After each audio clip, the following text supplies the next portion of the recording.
Hello viewers, আজকের ভিডিওতে দেখাবো আপনারা কিভাবে আপনাদের ব্যাংকের চেক নিজে নিজে এখন থেকে লিখবেন।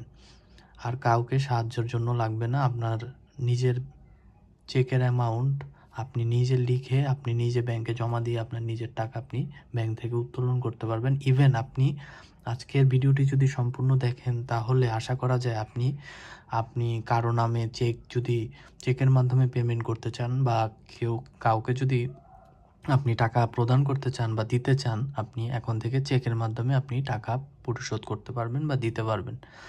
তো চলুন আজকের ভিডিওটি শুরু করা যাক।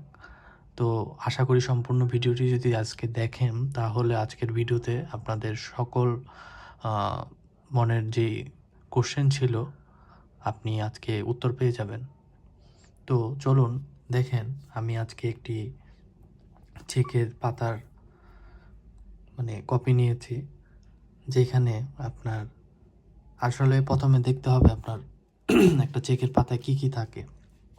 তো দেখেন, এখানে যে জিনিসটা দেখতে পাচ্ছেন এটা হচ্ছে আপনার চেক নাম্বার।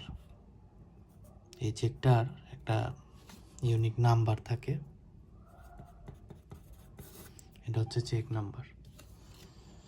এখানে দেখেন একটা জিনিস, এটা কিন্তু আমার ব্যাংকের যে ব্যাংকের বইয়ের সাথে লাগানো থাকবে যে এতটুকু, এই এই অংশটা আপনার ব্যাংকের যে বইয়ের মধ্যে থাকে এতটুক থাকে।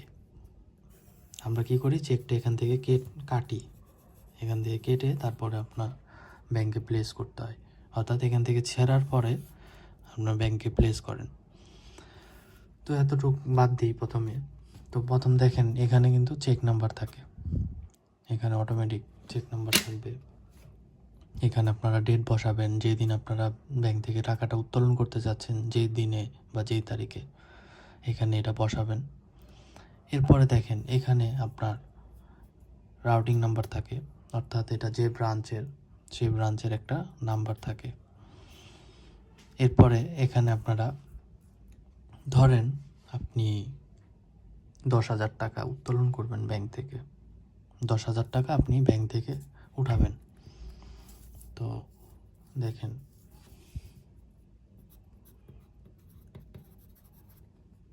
এই অ্যামাউন্টটা উইথড্র করব।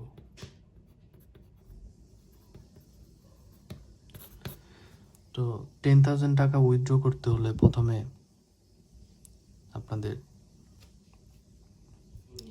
এটা বিবেচনা আনতে হবে, প্রথমে এটা কি আপনি কাউকে দিচ্ছেন নাকি আপনি নিজে উঠাতে যাচ্ছেন।